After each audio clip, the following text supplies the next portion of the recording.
अस्सलाम वालेकुम नाज़रीन, प्रोग्राम न्यूज़ मेकर्स के साथ मैं हूं आपकी मेज़बान ज़रिया आरिफ। नाज़रीन, बदकिस्मती से पाकिस्तान में आवाम की सेहत हुकूमतों की अव्वलीन तरजीह कभी नहीं रही। यही वजह है कि मुल्क की सेहत का बजट हमेशा मजमूई GDP का 1% से भी कम रहा है। पाकिस्तान की 20 करोड़ 77,74,520 अफराद पर सेहत के बजट को तकसीम किया जाए तो सालाना फीकस 980 रुपये 58 पैसे और माहाना 81 रुपये 71 पैसे बनते हैं, जबकि पाकिस्तानी हुकूमत का सेहत पर फीकस खर्चा सिर्फ और सिर्फ $6 है। हालांकि आलमी दायरे सेहत की सिफारिशात के मुताबिक अगर देखा जाए तो तरक्की याफ्ता ममालिक को सेहत पर फीकस $35 से $50 खर्च करने चाहिए।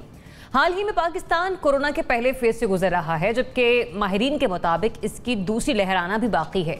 ये बात हमारे लिए बाइसी तशवीश है कि पाकिस्तान का शुमार अभी भी दुनिया के उन ममालिक में होता है जहां पोलियो अभी भी मौजूद है, एक ऐसी बीमारी जिसकी वैक्सीन पूरी दुनिया में मौजूद है, लेकिन इसके बावजूद पाकिस्तान का शुमार उन दो ममालिक में होता है। अफसोस कि हम उस पर भी काबू पाने में बुरी तरह से नाकाम रहे हैं। लेकिन क्या ये सब कुछ इस वजह से है कि इस शोबे को इतना बजट नहीं मिलता जितना कि मिलना चाहिए, या वजह कुछ और है? इस पर बात करने के लिए प्रोग्राम में हमारे साथ मौजूद होंगे सहाफ़ी तज्ज़ियाकार नासिर चौथाई साहब। NBC बहुत शुक्रिया अपना वक्त देने के लिए। Public university of health sciences के प्रोफेसर डॉक्टर शाहनूर अज़हर साहब भी हमें ज्वाइन कर रहे हैं, आपकी एक्सपर्टीज़ भी हमारे साथ होंगी। डॉक्टर साहब, thanks for joining us. Doctor Nazir Mahmood साहब सीनियर तज्ज़ियाकार हैं, आप भी हमारे साथ शामिल गुफ्तगू होंगे। सीनियर सहाफ़ी तज्ज़ियाकार लेफ्टिनेंट जनरल रिटायर्ड अब्दुल शेब साहब भी प्रोग्राम में हमारे साथ शामिल गुफ्तगू होंगे, सीनियर तज्ज़ियाकार हैं। और एंकर पर्सनल तज्ज़ियाकार अमीर अब्बास साहब भी प्रोग्राम में हमारे साथ शामिल गुफ्तगू होंगे। तो बात करें हम सेहत के निज़ाम से मुताल्लिक़ कि क्या वाकई पाकिस्तान में जो सेहत के निज़ाम में मौजूदा खराबियाँ हैं ये इस वजह से हैं कि इसका जो बजट है वो बेहतर तरीके से एलोकेट नहीं किया जाता, या बजट अनाउंस कर दिया जाता है, वो रकम उस जगह पर मख्तस की नहीं जाती। तो सवाल पहला हमारा है कि पाकिस्तान के जो निज़ाम सेहत है उसमें सबसे बराबरी की वजह आखिर है क्या? डॉक्टर साहब, मैं सबसे पहले आप ही से आगाज़ करूंगी। शाहनूर साहब, आपको हमारे निज़ाम में सेहत का जो निज़ाम है यहाँ पर खराबी की वजह क्या नजर आती है?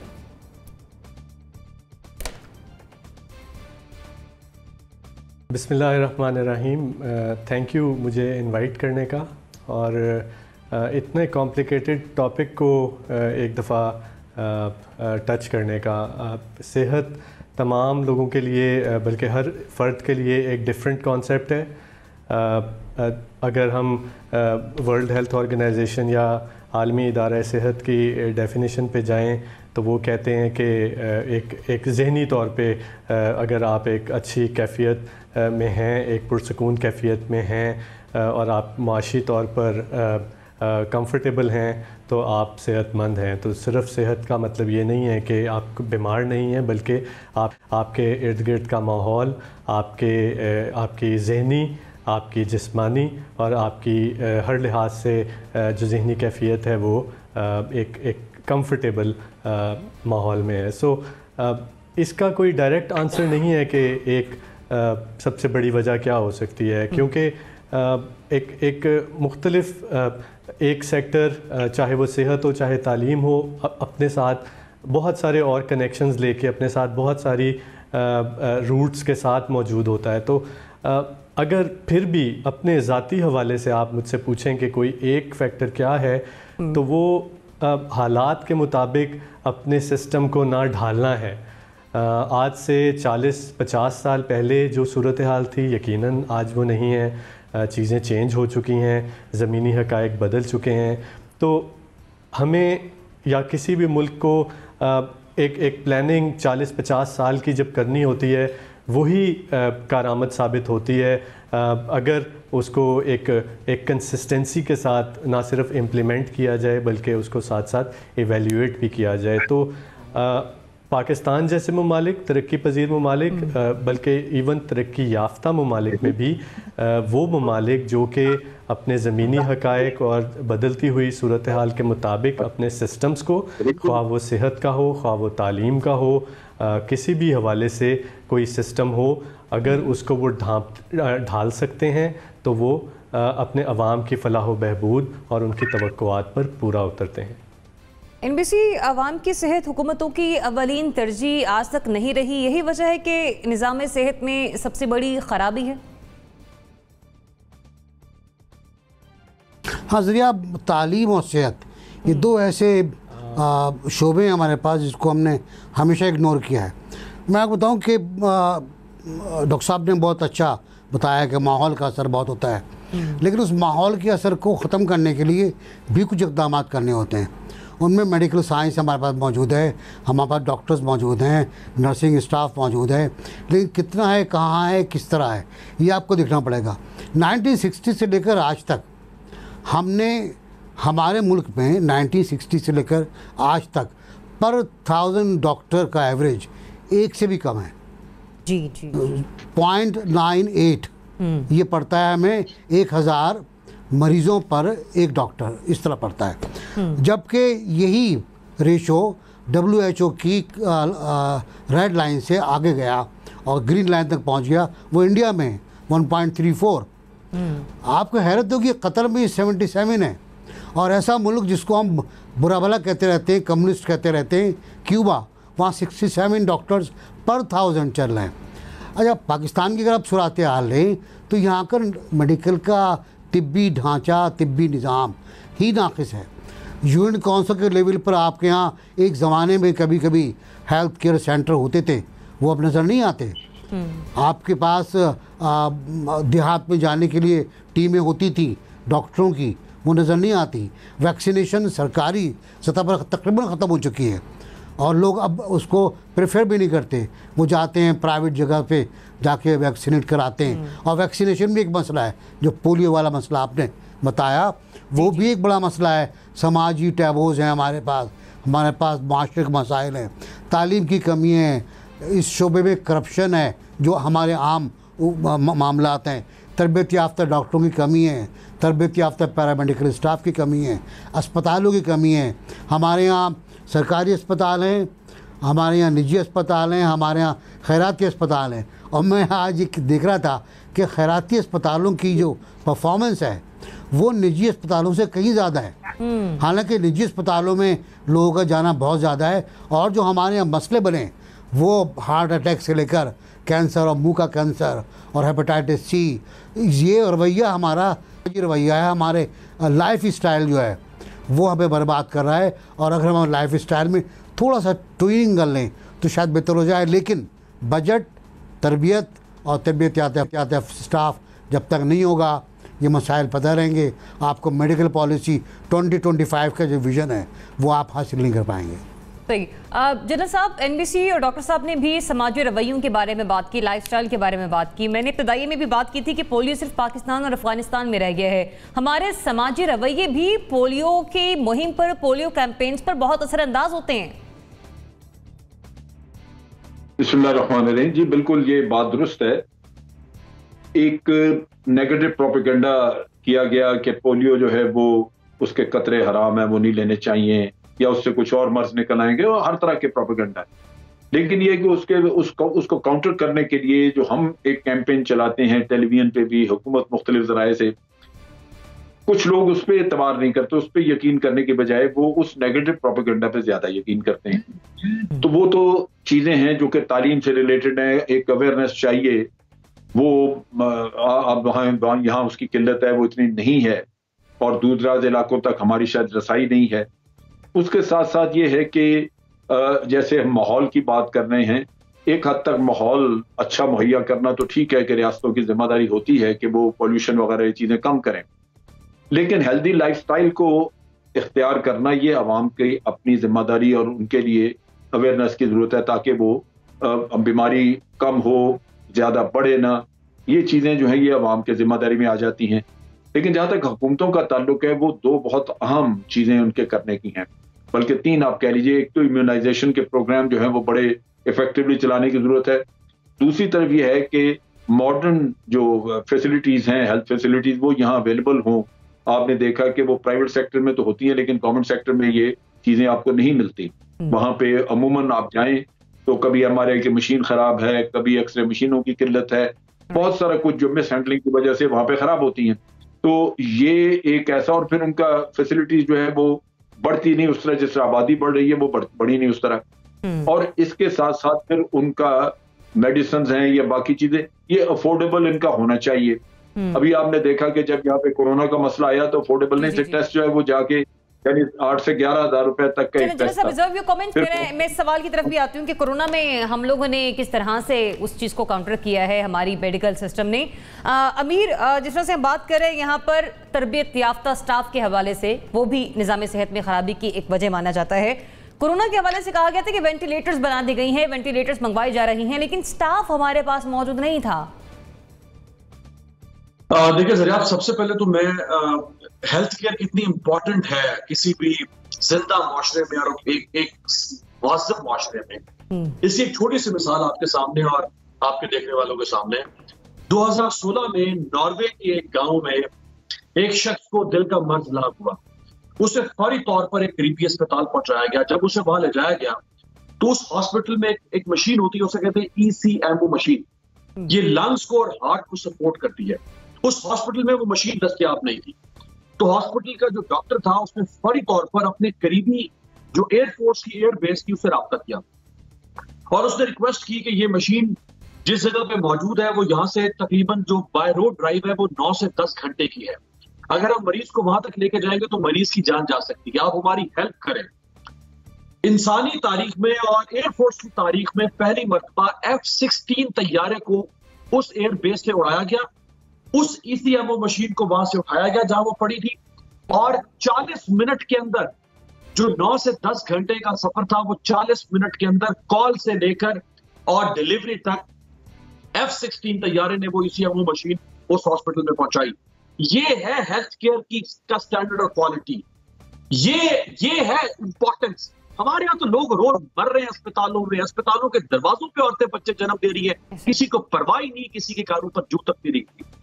अब जो सबसे बड़ा मसला है, मेरी नजर में सबसे बड़ा मसला है प्राइमरी हेल्थ केयर का ना होना। प्राइमरी हेल्थ केयर कहते हैं कि जो गांव और देहातों की सतह पर जो अस्पताल होते हैं वो पाकिस्तान में 5,600 है। बेसिक हेल्थ यूनिट है 5,000 और रूरल हेल्थ सेंटर है 600। ये जबरदस्त निजाम है पाकिस्तान, इंतहाई, और ये दुनिया के किसी भी मुल्क से मुवाजना कर ले आपका, लेकिन ये फंक्शनल नहीं है। होता क्या है कि आपके इन 5,600 अस्पतालों में ना तो कोई स्पेशलिस्ट डॉक्टर है, ना इनके अंदर कोई ऑपरेशन थिएटर होगा मुनासिब, ना इनके अंदर अद्वियात मिलती हैं, ना इनके अंदर पैथोलॉजी लैब्स हैं, और इनके अंदर एम्बुलेंसेज और बाकी फैसिलिटीज भी नहीं है। तो होता यह है कि ये जितनी भी आपकी पेरिफेरी है वो सारा जो इन्फ्लक्स है वो बढ़ता है बड़े शहरों में। आपके माजी में जितने अस्पताल बनाए गए, वो पिम्स बना दिया इस्लामाबाद में, वो अलाइड हॉस्पिटल बना दिया फैसलाबाद में, लाहौर में सर्विसेज बना दिया, जनरल हॉस्पिटल बना दिया, लेकिन ये जो आपका प्राइमरी हेल्थ केयर था इसके ऊपर किसी ने काम नहीं किया। चलें, इसी डिबेट को मैं आगे कंटिन्यू करती हूँ। आपने एक अच्छा पॉइंट यहाँ पे रेज किया अमीर, प्राइमरी हेल्थ केयर के हवाले से। डॉक्टर साहब, एक वैलिड पॉइंट है कि वाकई हमारे जितने भी छोटे टाउन्स या कस्बे हैं वहां पर बेहतरीन इलाज मुआवजा की सहूलियात नहीं है। जी, आपने जो बिल्कुल आप सही कह रही हैं। जो आपका सवाल है कि सबसे बड़ी खराबी क्या है, तो बड़ी खराबियां 2-3 बड़ी हैं, जिसमें से एक का जिक्र तो आपने पहले ही कर दिया। वो ये है कि इन तमाम चीज़ों के लिए हमें वसाइल चाहिए। बस अगर कोई मुल्क अपनी GDP का 1% से भी कम सेहत पे खर्च करता है, ये बिल्कुल ऐसा ही है कि मेरी एक फ़ैमिली है और मैं अपनी फ़ैमिली के लिए अपनी आमदनी का सिर्फ 1% रखता हूँ, तो वो फैमिली का मैं क्या इलाज कर सकूँगा? कुछ भी नहीं कर सकूँगा। तो तमाम चीज़ों के लिए हमें वसाइल की ज़रूरत है। वसाइल हम जब तक सेहत पर नहीं लगाएंगे, अच्छा जाने कहाँ चाहिए, जब हम इसकी बढ़ाएंगे, फ़र्ज़ करें कि हमने 4 या 5% कर दिया, तो हमें किस चीज़ की ज़रूरत है? जैसे अभी कहा भी गया कि प्राइमरी हेल्थ की ज़रूरत है। हमारे यहाँ DHQs हैं, यानी डिस्ट्रिक्ट हेडक्वार्टर में एक बड़ा अस्पताल होता है, लेकिन आप ज़्यादातर उन अस्पतालों की हालत देख लें, वहाँ पर आपको वो सहूलतें नहीं मिलती। वहाँ की हालत ख़राब है ज़्यादातर की।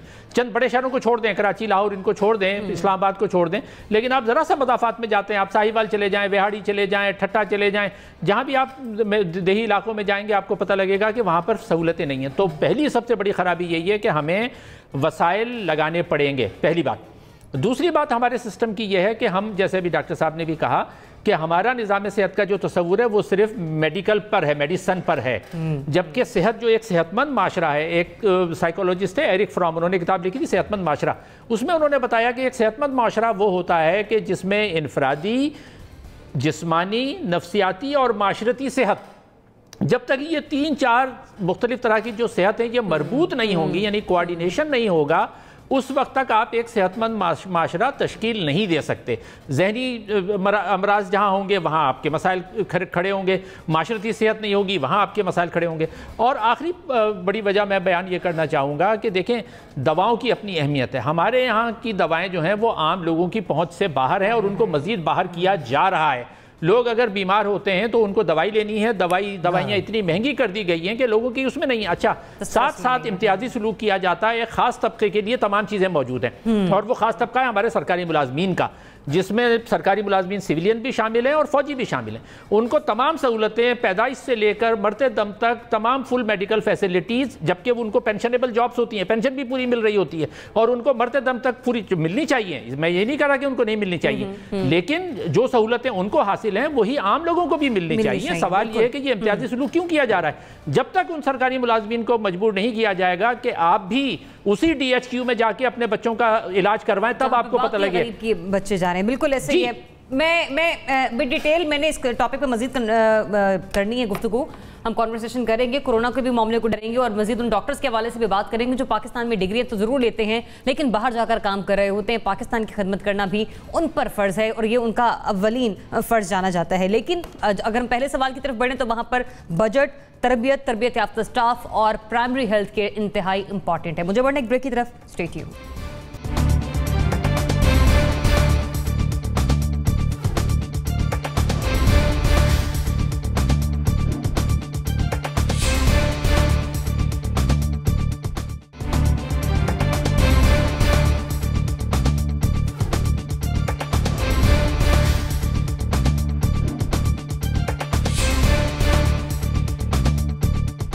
जी वेलकम बैक। ब्रेक पर जाने से पहले मैंने बात की थी कि हम जब ब्रेक से वापस आएंगे तो बात करेंगे कोरोना वायरस के हवाले से कि पाकिस्तान में इस वक्त कोरोना वायरस की सिचुएशन क्या है। पहली लहर पाकिस्तान में कोरोना वायरस के हवाले से देखा जाए तो बाकी दीगर ममालिक की निस्बत पाकिस्तान को अमवात की शरह के हवाले से उस हद तक नुकसान नहीं पहुंचा, लेकिन मौसम सरमा करीब है और कहा जा रहा है कि दूसरी लहर आना अभी बाकी है और ये डेंजरस भी हो सकती है अगर एहतियात ना बरती गई। लेकिन पहले ऐसे क्या इक़दाम किए गए कि हमने वो उठा लिए, वो मुस्बत रहे तो हमें दूसरे में मजीद इसमें कोई बेहतरी मिल सकती है। डॉक्टर शाह साहब ये फरमाइएगा, कोरोना से निपटने के लिए जो इंतजामात किए गए थे, निज़ाम सेहत तवक्कुआत पर पूरा उतरा? ये जो हमारी पहली फेज थी।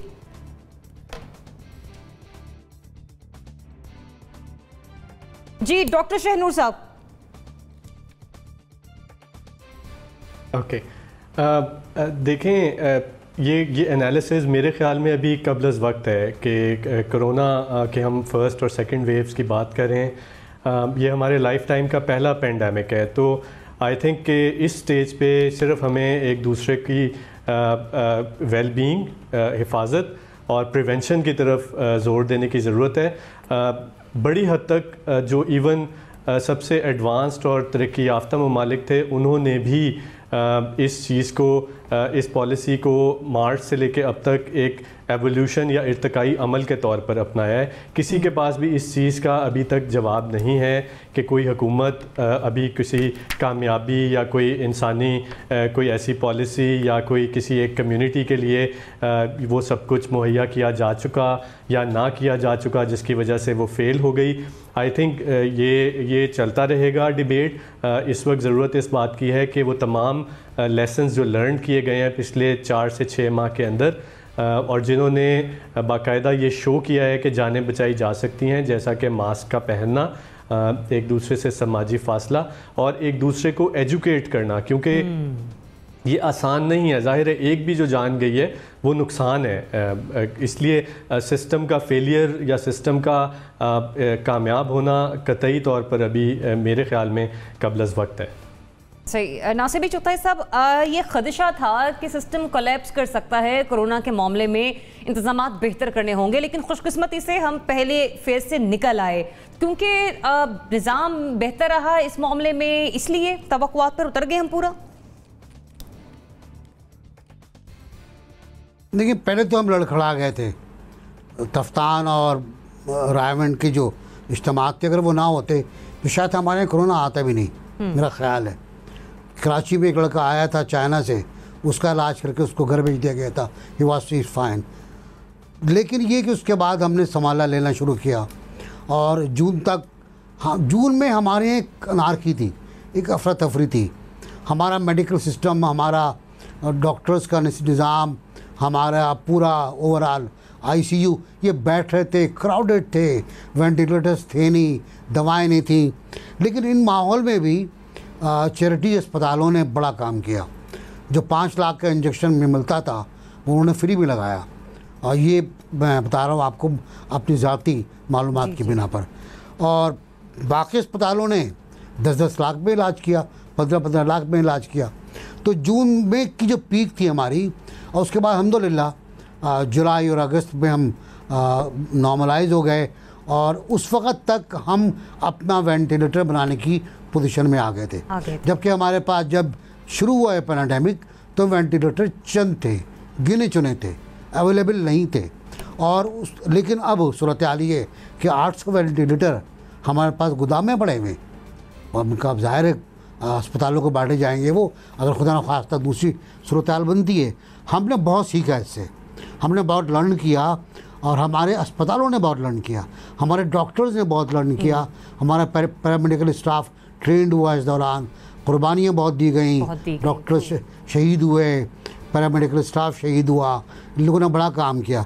तो मैं समझता हूँ ओवरऑल बड़ा पॉजिटिव रहा, नेगेटिव से हम पॉजिटिव पे गए, और हमने एक अच्छा काम किया जो आने वाली लहर को काबू कर सकता है अगर हम सही चलते रहे। हमारे पास अब रिसोर्सेज हैं, हम अपना सामान खुद बनाने की पोजीशन में हैं, बकौल हमारे वजीर साइंस के। तो ये सूरत हाल बहुत बेहतर है। सही। डॉक्टर नासिर साहब, बिल्कुल बात पैरामेडिकल स्टाफ की कुर्बानियां भी, और हमारे बतौर वजीर साहब के हमने क्या क्या मास्क हम बना रहे हैं, वेंटिलेटर हम बना रहे हैं, डिफरेंट किट्स को अब हमने बनाना शुरू कर दिया है।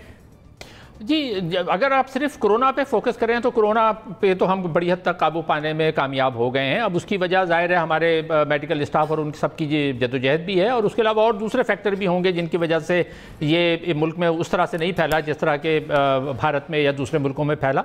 तो जवाब तो मेरा हाँ है कि हम बड़ी हद तक इसमें कामयाब हुए हैं कि हमने कंटेन कर लिया है। लेकिन मज़ीद करने की क्या ज़रूरत है? मज़ीद करने की ज़रूरत यह है कि देखें, अगर खुदा ना खास्ता इसकी दूसरी लहर आती है और ये फैलती है, तो फिर हमारी जो वही बात है ना कि कोरोना का भी निज़ाम जो है वो हमारे मजमूई निज़ाम सेहत से जुड़ा हुआ है। अगर पूरे मुल्क में खुदा ना खास्ता मजीद फैलता है तो फिर हमारे लिए ये बहुत मुश्किल हो जाएगा कि हम इसको कंटेन कर सकें। इसलिए ज़रूरी है कि इस वक्त हम इस पर कोई हम शादियाने ना बजाएं, ज़्यादा खुश होने की भी ज़रूरत नहीं है। हमें ज़रूरत इस बात की है कि हम सूरत हाल का सही और दुरुस्त अंदाज़ा लगाएं, और दुरुस्त अंदाज़ा लगाने के साथ साथ तमाम जो प्रिकॉशनरी मेजर्स जो हैं, एहतियाती तदाबीर हैं, वो जारी रखी जाएं, और जारी रखने के साथ साथ सारे अस्पतालों को अलर्ट पर रखा जाए कि किसी वक्त भी ये दूसरी लहर आ सकती है। सही। अमीर,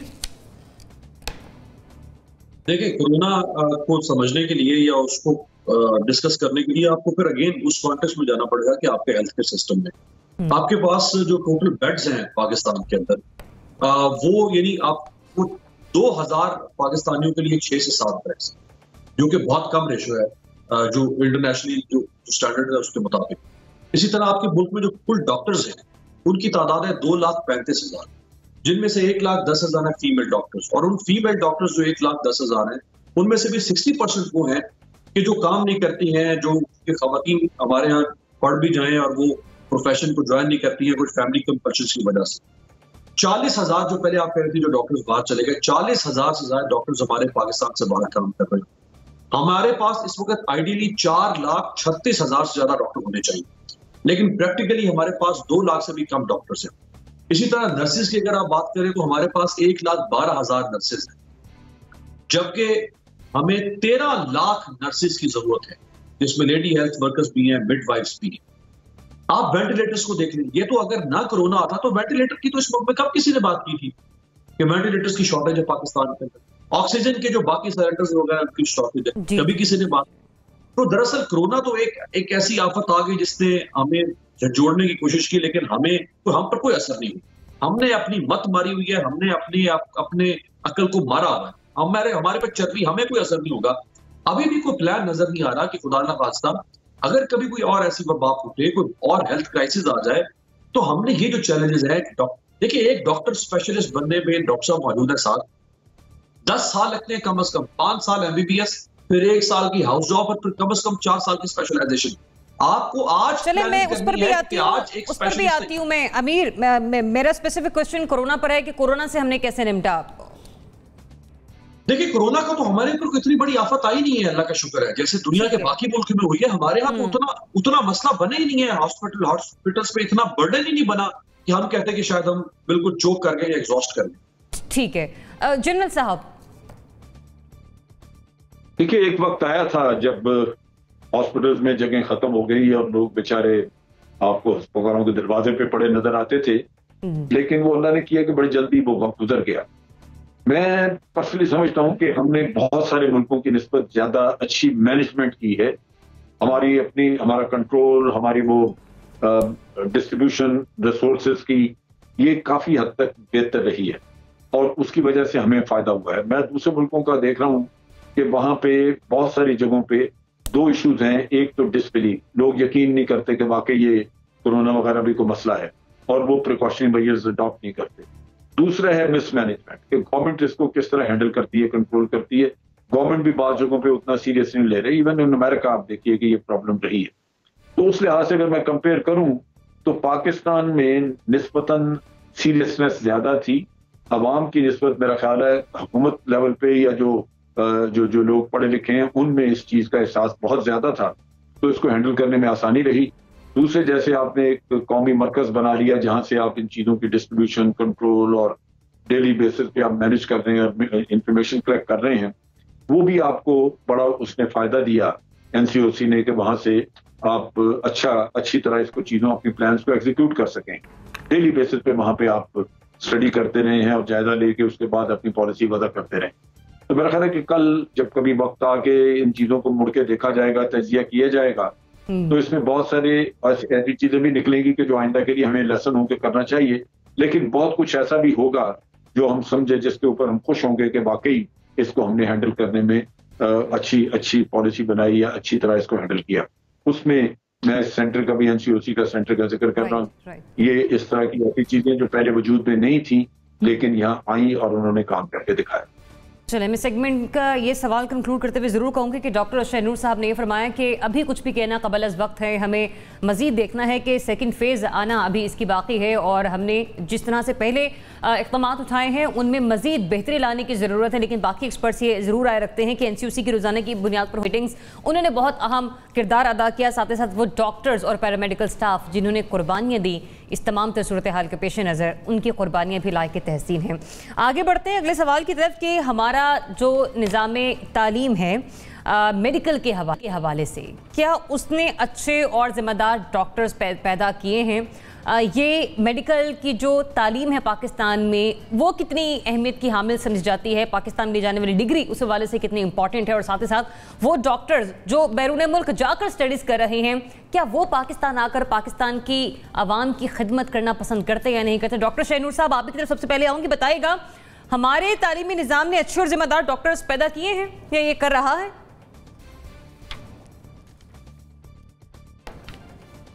देखें, हर निज़ाम और हर सिस्टम के अंदर अच्छाई और बुराई जो है एक बैलेंस के साथ मौजूद होते हैं। अगर जिसको हम बुराई समझते हैं अगर वो मौजूद हो तो वो उसको ऑप्टिमिस्टिक साइड से देखें तो बेहतरी की गुंजाइश कहा जा सकता है उसको। अभी मेरे जहन में एकदम से मरहूम कर्नल इलाही बख्श साहब का, जो कि मुआलिज थे बाबा कौम के भी, उनका एकदम नाम आया। इस तरह के कितने ही नाम गुज़रे हैं जो कि जिन्होंने फॉर्मेटिव ईयर्स से लेके कई दहाइयों कबल आज तक जो कि बिल्कुल एक पब्लिक सर्विस के स्पिरिट के साथ खिदमत करते आए हैं, जिन्होंने एक जनरेशन ऑफ मेडिकल एजुकेशनिस्ट और टीचर्स और स्टूडेंट्स को इंस्पायर किया। और आज अगर हम 2020 में उनका नाम ले रहे हैं तो इसका मतलब है कि देयर इज़ समथिंग, कोई ना कोई इंस्पिरेशन तो थी इस सिस्टम के अंदर पार्टीशन के बाद, जिसने डेफिनेटली रूट्स या जड़ें मजबूत की मेडिकल सिस्टम की। कम इंस्टीट्यूशंस थे, मेयार बेहतर था, गालिबन स्पिरिट भी डिफरेंट था। अब चूँकि जैसे मैंने प्रोग्राम के शुरू में कहा कि सबसे बड़ा चैलेंज मेरे ज़ाती ख्याल में, और जब मैं क्लास में अपने स्टूडेंट से बात करता हूँ तो मोर और लेस हम एग्री करते हैं इस बात पे कि जब आप सिस्टम के मुताबिक अपनी अप्रोचेस को और अपने आप को नहीं ढालते तो बड़ी जल्दी आप पीछे रह जाते हैं। और हर दुनिया का कोई ऐसा मुल्क नहीं है जिसकी कोई ऐसी परफेक्ट पिक्चर हो।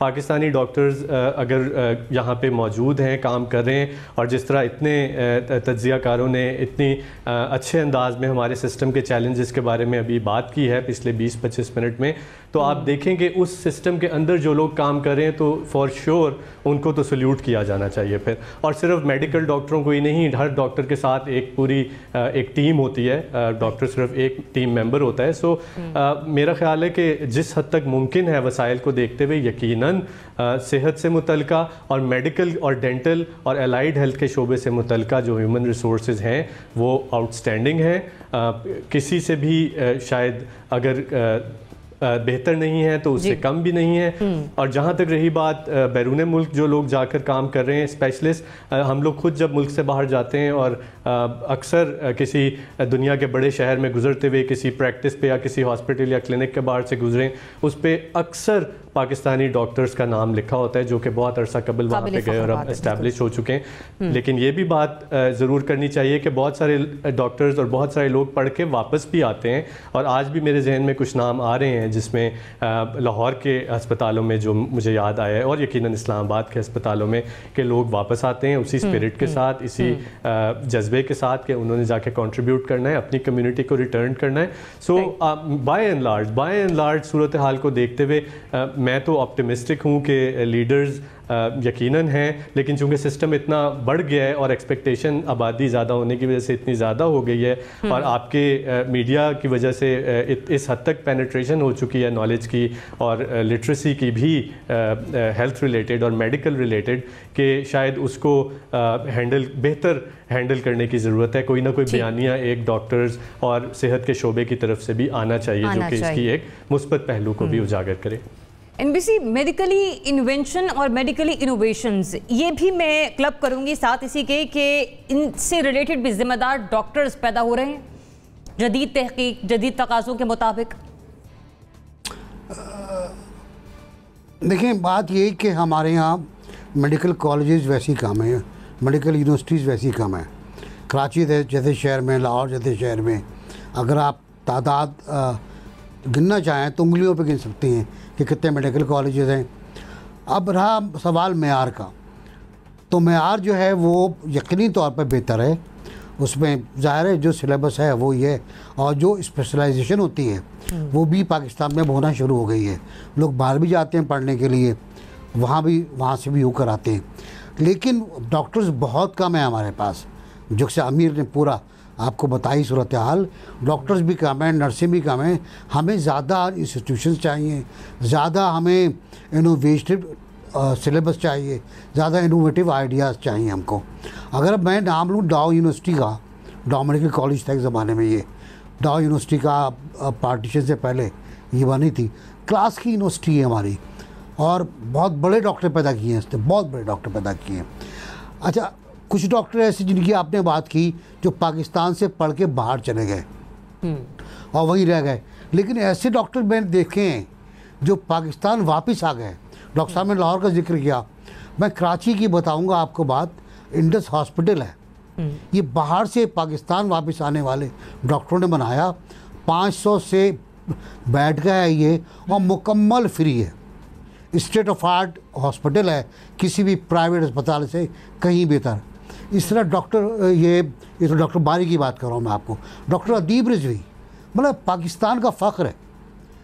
किडनी सेंटर वाले पाकिस्तान का फ़ख्र हैं, ऐसे आई वाले हैं, अशफा वाले हैं इस्लामाबाद में, कितना बड़े बड़े काम किए हमारे डॉक्टर्स ने। और ये मतलब कमर्शियल बुनियाद पर बिल्कुल नहीं है, ये उस पर भी नहीं है ना नफ़ा ना नुकसान। ये है कि आप आइए, आपने बाईपास कराइए, सेहतमंद होइए और चले जाइए आप। ये वो सूरत हाल है, कोई पैसा वैसा नहीं। तो ये बड़ा काम है और इस बड़े काम को फैलाना पड़ेगा, इसको और बड़ा करना पड़ेगा। यकीनी तौर पर डॉक्टर्स के बारे में शिकायत है कि बड़ी फीसें लेते हैं, बहुत हरकतें करते हैं, लेकिन वो प्राइवेट डॉक्टर्स हैं जो कोने खुदरों में बैठे हुए हैं।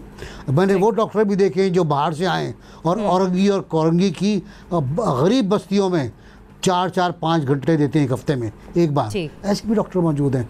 तो मेरा ख्याल है एक बहुत अच्छी सिचुएशन है, इसको अच्छा और करना चाहिए, मजीद आइडियलाइज करने की जरूरत। जनरल साहब, आपको लगता है कि इस मेडिकल के प्रोफेशन में कोई नई पेशरफ्त हो रही है, नई तहकीकात हो रही हैं?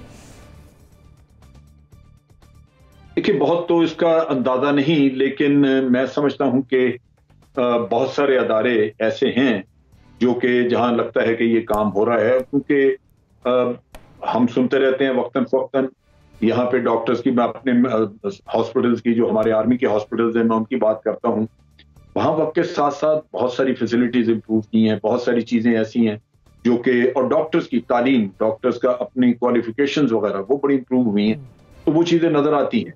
मैं समझता हूँ कि इस प्रोफेशन में पाकिस्तान खुशकिस्मत रहा है। मैं लाहौर से वाकिफ हूँ, लाहौर नेचुरली मेरी परवरिश वहाँ की है, तो मैं अपने वक्त का सोचता हूँ जो पायनियर्स लोग थे जिन्होंने, और उनके हाथों के पड़े हुए लोग आगे, ये चेस्ट स्पेशलिस्ट होते थे, डॉक्टर रियाज अली शाह होते थे, रमजान अली होते थे, आई स्पेशलिस्ट वगैरह, प्रोफेसर अमीरुद्दीन होते थे, सर्जन थे बड़े मशहूर, असलम पीरजादा एक मेडिकल स्पेशलिस्ट होते थे, बेशुमार दुनिया उनके हाथों की पढ़ी लिखी, और वो बाद में उन्होंने भी बड़ा डिलीवर किया।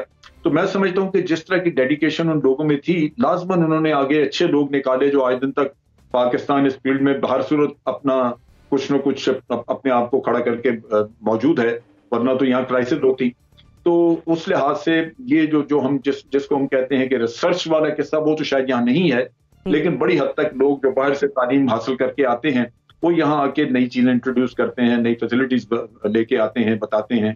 और मैंने तो बहुत कुछ देखा कि बहुत सारी ऐसी जो मेडिकल इक्विपमेंट जो हम इस्तेमाल करते हैं, उसमें इतनी इनोवेशन, इतनी जिद्दत आई है पाकिस्तान में ही। वो अलग बात है कि बाद लोगों को बाहर जाके ट्रीटमेंट करा के तो तसल्ली होती है, लेकिन मेरे नुक्ता निगाह से तो अल्लाह का फजल है कि सब कुछ यही मुयस्सर है। चलें, ठीक है जनरल साहब, पॉइंट आपका आ गया। अमीर, है हमारे तालीमी निज़ाम में अच्छे और जिम्मेदार डॉक्टर्स पैदा करने की कैपेसिटी? देखिए, हमारे जो डॉक्टर्स हैं वो पाकिस्तान या पाकिस्तान से बाहर बेस्ट डॉक्टर समझे जाते हैं। जो खेप हम तैयार कर रहे हैं वो बेहतरीन खेप है, इसमें कोई शक नहीं है। कहा जाता है कि अमेरिका में शायद जो फॉरेन डॉक्टर्स का सोर्स है वो पाकिस्तान चौथा या पांचवा बड़ा सोर्स है। इसी तरह बरतानिया का जो नेशनल हेल्थ सर्विस है NHS, उसमें देख लें पाकिस्तानी डॉक्टर्स सर्व कर रहे हैं। एक डॉक्टर मेरे जहन में नाम आ रहा है, डॉक्टर अयूब खान उमैया। ये मियाँ चन्नू से इनका ताल्लुक था और ये अमेरिका में जो बेस्ट लॉट अमेरिका में प्रोड्यूस हुआ है, इनका शुमार उसमें था। यहाँ इस्लामाबाद में कुछ अर्सा पहले इनका इंतकाल हुआ। इन्होंने ये इन्वेंटर थे उमैया रिजर्वायर के, जो ब्रेन ट्यूमर के मरीजों को जो कीमोथेरेपी होती है उसके लिए इन्होंने हाल इजाद करके दिया था। और इनकी वजह से अमेरिका में बहुत सारी कानून साजी भी हुई। ये बहुत बड़ा नाम था। इसी तरह बेशुमार ऐसे लोग हैं जो सर्व कर रहे हैं ऑस्ट्रेलिया से लेके और नॉर्थ अमेरिका तक। अब मैं जो ये कहते हैं ना कि वो पाकिस्तान छोड़कर चले गए हैं, मुझे उनसे कोई गिला नहीं। जिन्होंने पाकिस्तान में रह के अपना पूरा तन मन धन इस मुल्क को दिया, उनको रिटर्न में कुछ नहीं मिल रहा। हम ये देखें ना, हुब्बुल वतनी अपनी जगह पे एक हकीकत है, लेकिन आप कितनी दफा उनसे लोगों का खैराज मांगेंगे? 10 से 12 साल एक आदमी कम से कम FSC करने के बाद यहाँ पर मेहनत करता है, काम करता है, उसके बाद उसको रिवॉर्ड नहीं मिल रहा। आप अपने गवर्नमेंट स्ट्रक्चर में हालत देखें, डॉक्टर्स बहुत अंडरपेड हैं, हॉस्पिटल्स का एनवायरनमेंट नहीं है, वर्किंग एनवायरनमेंट नहीं है, पॉलिटिक्स है यहाँ पे। एक आदमी कब तक जो है वो यहाँ पे सर खपाता रहेगा? लोग फ्रस्ट्रेट होते हैं, उनको बाहर जाना पड़ता है। वो हकदार है इस बात की कि उनको उनकी मेहनत का फल मिले।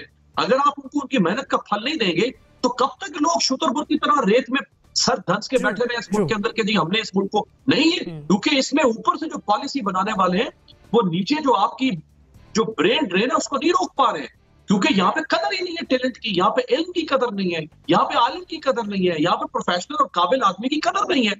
लिहाजा मैं नहीं समझता कि उनसे कोई शिकवा हमें करना चाहिए कि वो बात को छोड़ के चले गए। हमारे यहाँ प्रॉब्लम ये है, वो है एथिक्स का, मेडिकल एथिक्स का। डॉक्टर्स की क्वालिटी का प्रॉब्लम नहीं है, मेडिकल एथिक्स। अब उसमें क्या कुछ आता है? डॉक्टर्स के बारे में परसेप्शन ये है कि ये बिल्कुल मेरे पास लास्ट मिनट आपके ही पॉइंट को लेके मैं डॉक्टर साहब से बात कर रही थी। डॉक्टर नाजिर महमूद साहब, मेडिकल एथिक्स की बात की है मीडिया में, चाहूंगी आप इंच डिबेट को कंटिन्यू करें। जी बिल्कुल सही बात है, और जवाब मेरा फिर नफ़ी में होगा। आपके सवाल के दो हिस्से हैं ना, अच्छे और जिम्मेदार। अच्छे डॉक्टर तो हम बेशक पैदा कर रहे हैं, इसमें कोई शक नहीं, हमने बहुत अच्छे अच्छे डॉक्टर्स पैदा किए हैं, लेकिन जहाँ जिम्मेदारी की सवाल आता है तो वहाँ पर जिम्मेदारी में बहुत सारी चीज़ें आती हैं, और अफसोस के साथ कहना पड़ता है कि हमारे ज़्यादातर डॉक्टर जिम्मेदार नहीं हैं। जो लोग मुल्क से बाहर चले जाते हैं, मैं डिसएग्री करूँगा, वो जिम्मेदारी का क्या मतलब होता है? देखिए, सबसे पहली जिम्मेदारी आपकी अपने मुल्क और अपने कौम से होती है। अच्छा, वो सारे डॉक्टर जो कि यहाँ पर बहुत कम अखराजात के साथ, यानी ये बात माननी पड़ेगी कि हमारे यहाँ पर जो मेडिकल सरकारी कॉलेजेस हैं वो बाहर के मुकाबले में बहुत कम पैसे चार्ज करके आपको डॉक्टर बनाते हैं। अच्छा, अब वो सरकारी पैसे पर तकरीबन डॉक्टर बनते हैं, डॉक्टर बनने के बाद मुल्क से बाहर चले जाते हैं, और बाहर जाने के बाद फिर कहते हैं कि हमें जो है वो मुल्क का सबको पता नहीं है। मैंने खुद बाहर से PhD की, लेकिन मैं वापस आया हूँ, मुझे पता है, मुझे सारी चीज़ों का पता था कि यहाँ पर क्या हालात हैं। आप बेरोजगार भी होते हैं, हालात का सामना करना पड़ता है। अगर आप ये नहीं कर सकते तो फिर अपने आप को जिम्मेदार ना कहें।